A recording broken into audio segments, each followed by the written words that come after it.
Street movement کے حوالے سے ناظرین، سب سے پہلے تو امریکہ سے ایک خبر ہے اور یہ بڑی خبر ہے۔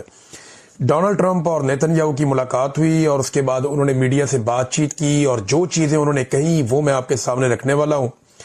ایک طرف تو پہلے آپ اپنے ذہن میں یہ رکھیں کہ 2 دن پہلے پاکستان کے جو وزیر خارجہ ہیں اور ڈپٹی وزیر اعظم ہیں اسحاق ڈار صاحب، انہوں نے یہ سٹیٹمنٹ دیا تھا کہ پاکستانی فوج غزہ نہیں جائے گی اگر انہیں حماس کو غیر مسلح کرنے کا ٹاسک ملا تو پاکستانی فوج اگر حماس کو غیر مسلح نہیں کرے گی تو پھر کون سی فوج کرے گی؟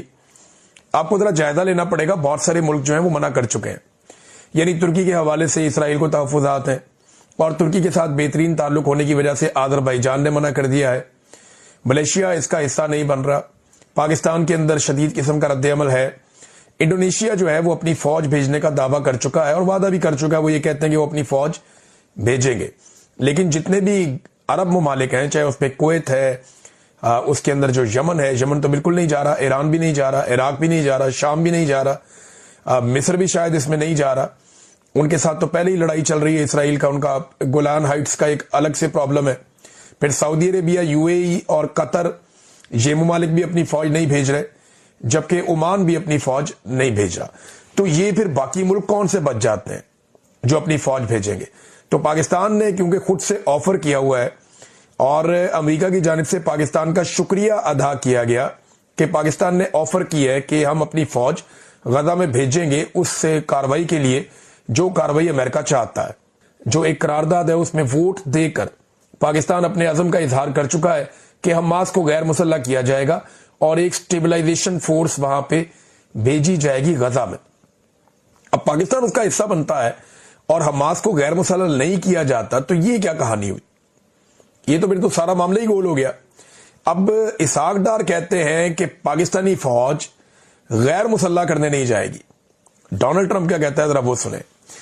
ڈونلڈ ٹرمپ کی ملاقات ہوتی ہے نیتن یاہو سے، اور ایک تو یہ ہے کہ نیتن یاہو ایران کے اوپر اب اٹیک کر سکتا ہے دوبارہ سے، یعنی خطے میں ایک نئی جنگ شروع ہو سکتی ہے، اور اس مرتبہ جو نیتن یاہو کا اٹیک ہوگا وہ بیلسٹک میزائل پروگرام کے اوپر اٹیک کرے گا۔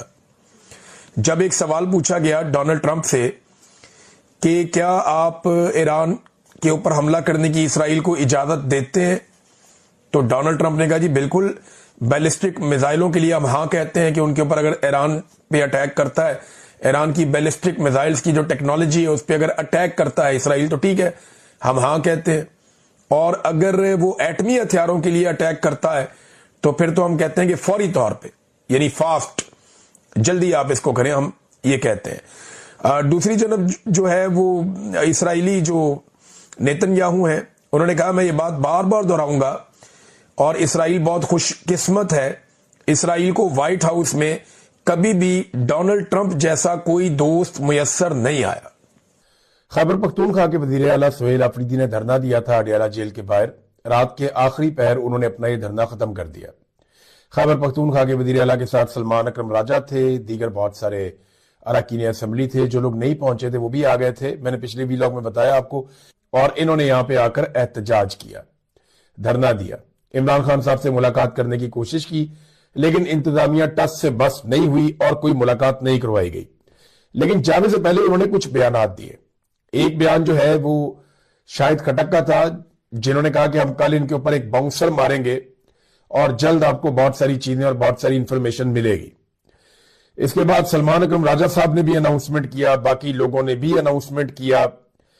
یہ لوگ چاہ رہے تھے کہ عمران خان صاحب سے ملاقات ہو جائے، چاہے عمران خان صاحب کے ڈاکٹرز کی ملاقات ہو جائے، چاہے کوئی سیاسی بات ہو یا نہ ہو، لیکن عمران خان صاحب سے ملاقات ہونی چاہیے۔ تشویش بڑھتی جا رہی۔ دیکھیے جو قابل اعتبار سورسز ہیں نا، ان سے کوئی بھی معلومات عمران خان صاحب کے حوالے سے ابھی تک باہر نہیں آئی۔ یہ ضرور پتا چلا کہ عمران خان صاحب اسپتال پہنچے اور انہیں پیمز اسپتال لایا گیا اسلام آباد میں، اور ان کا ایک علاج بھی کیا گیا، ایک ٹریٹمنٹ تھا ان کا، وہ ان کو دیا گیا۔ لیکن کسی بھی عمران خان صاحب کے قریبی شخص سے یا کسی ایسے سورس سے جو معلومات، جس کی معلومات کے اوپر بھروسہ کیا جا سکے، جس کی معلومات پہ عمران خان صاحب کے کارکن، ان کی پارٹی کے لوگ یا ان کی فیملی کے لوگ بھروسہ کریں، اس سے عمران خان صاحب کی ملاقات نہیں ہوئی۔ ہم صحافیوں کے پاس بھی جو خبریں ہیں وہ مختلف ذرائع سے ہیں۔ کچھ اسپتال کے ذرائع ہیں، کچھ پولیس کے ذرائع ہیں، کچھ ایجنسیوں کے ذرائع ہیں، کچھ ذرائع جو ہیں وہ جیل کے ذرائع ہیں. تو سب اپنے اپنے ذرائع کو استعمال کرتے ہوئے خبریں دے رہے ہیں اور ڈاٹ کنیکٹنگ ہو رہی ہے کہ عمران خان صاحب کو اسپتال پہنچا کے ان کا علاج کروایا گیا، جس کی تصدیق وفاقی وزیر اطلاعات عطا تارڑ نے بھی کر دی ہے. اب تشویش بڑھتی جا رہی ہے کہ عمران خان صاحب کی حالت کیوں اتنی خراب ہوئی یا معاملہ اصل میں ہے کیا. ڈاکٹر عمران خان صاحب کے پہنچ گئے، جو ان کے ذاتی معالج ہیں وہ بھی پہنچ گئے اڈیالہ کے باہر. تو یہ آفر بھی دی گئی کہ آپ ڈاکٹرز کی ملاقات کروا دیں. یہ تو بالکل غیر سیاسی لوگ ہیں، یہ کوئی سیاسی بات بھی نہیں کریں گے، آ کر آپ کروائیں ملاقات. خبریں آتی رہی کہ بات چیت چل رہی ہے، کوئی بات بننے والی ہے، لیکن پھر عمران خان صاحب کی کوئی ملاقات نہیں کروائی گئی. ڈاکٹر عاصم یوسف جو عمران خان صاحب کے اپنے ڈاکٹر ہیں اور دیگر کچھ ڈاکٹر ہیں، 2-3 معالج تھے، وہ رات گئے تک انتظار کرتے رہے، لیکن جب ملاقات نہیں ہوئی تو پھر وہ چلے گئے. اور 2:45 بجے پاکستان تحریک انصاف نے دھرنا ختم کر دیا اور اب ایک نئی حکمت عملی کا اناؤنسمنٹ صبح کیا جائے گا. یہ حکمت عملی جو اناؤنس کی جائے گی، یہ سپریم کورٹ آف پاکستان کے احاطے سے کی جائے گی. اطلاع یہ ہے کہ پاکستان تحریک انصاف نے اناؤنس کیا ہے جاتے جاتے کہ تمام M N As, M P As, senators اور ٹکٹ ہولڈرز، یہ سارے لوگ اور جو عہدیدار ہیں وہ سارے لوگ پہنچے سپریم کورٹ آف پاکستان اور اگلا دھرنا سپریم کورٹ آف پاکستان میں دیا جائے گا.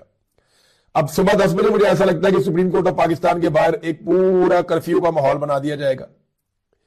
جو ریڈ زون ہے اسے سیل کر دیا جائے گا اور کوشش کی جائے گی کہ پاکستان تحریک انصاف کے لوگ دھرنا نہ دے سکیں. لیکن دیکھیں، جو اراکین اسمبلی ہیں، جو سینیٹرز ہیں، ان کا اپنا ایک استحقاق ہوتا ہے. ان کے ساتھ آپ زور زبردستی اگر ریڈ زون میں کریں گے تو یہ خبر انٹرنیشنل میڈیا پہ جائے گی اور ہر طرف یہ رولا پڑ جائے گا. اتنا آسان نہیں ہوتا کہ اسٹیبلشمنٹ کا جو دل کرے وہ کرتی چلی جائے.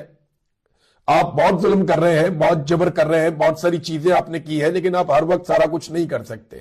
تو پاکستان تحریک انصاف کے جو اراکین اسمبلی ہیں، جنہوں نے عمران خان صاحب کے نام کے اوپر ووٹ لیا ہے، جو جا کر سیٹوں پہ بیٹھ گئے ہیں، اب ان کا امتحان شروع ہو گیا.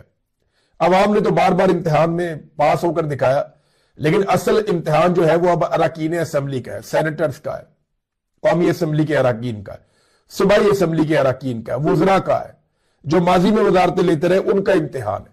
اب ان سارے لوگوں کو آ کر سپریم کورٹ آف پاکستان میں احتجاج ریکارڈ کروانا پڑے گا اور جتنی بھی کالز دی جائیں ان تمام کالز کے اوپر ان لوگوں کو آنا پڑے گا. تو پہلی حکمت عملی یہ ہے کہ سپریم کورٹ آف پاکستان میں جا کر دھرنا دیں گے اور وہاں پہ یہ کوئی اناؤنسمنٹ کریں گے جو اگلے لائحہ عمل کے حوالے سے ہوگی. اور پھر ہفتے والے دن خیبر پختونخوا میں ہی دوبارہ پولیٹیکل ایکٹیویٹیز ہے سہیل آفریدی کی. ایک نئے ضلع میں وہ جا رہے ہیں، غالباً اس مرتبہ وہ سوابی میں جا رہے ہیں، جہاں پہ بہت بڑی ایکٹیویٹی پولیٹیکل ہونے جا رہی ہے. اور اس کے بعد اتوار کے دن انہوں نے ایک بڑا جرگہ بلایا ہے، جس جرگے میں وادی تیرہ کے حوالے سے اہم انکشافات ہوں گے، اہم فیصلے ہوں گے اور پتہ چلے گا کہ وادی تیرہ کے لوگوں کو جو بے دخل کیا گیا ان کے علاقے سے، انہیں جو جبری طور پہ ان کے علاقوں سے انخلا پر مجبور کیا گیا، اس کے پیچھے کیا کہانی ہے. اور پھر اگر یہ آپریشن والی ساری یہ چیزیں جھوٹ ہے تو پھر سہیل آفریدی صاحب اپنی قوم کو لے کر ساتھ اپنے خود وادی تیرہ میں واپس آباد کاری کے لیے روانہ ہوں گے. یہ اگلا ہفتہ آپ کا ان چیزوں میں گزر جائے گا. لیکن عمران خان صاحب کے حوالے سے بڑی شدید تشویش ہے. کچھ لوگ کہہ رہے ہیں کہ جو عمران خان صاحب کو لایا گیا نا پمز اسپتال میں، تو اس میں 2-4 چیزیں بڑی امپورٹنٹ ہوئی. نمبر 1 یہ کہ کڑی نگرانی کے اندر لایا گیا. باہر جو لوگ موجود رہتے ہیں نارملی چھوٹے موٹے دکاندار، تو وہاں پتا چلا کہ بہت ساری گاڑیاں، 15-20 گاڑیاں اچانک آ گئی تھی، ہر طرف سیکیورٹی پھیل گئی تھی. جب عمران خان صاحب کو لایا گیا اور پھر عمران خان صاحب کو، اچھا جو لوگ یہاں پھیلے ہوئے تھے ان کو بھی آئیڈیا نہیں تھا کہ اندر کون آیا. اور عمران خان صاحب کو صابر شاکر صاحب نے خبر دی ہے کہ فوجی حکام لے کر آئے تھے. یہ کام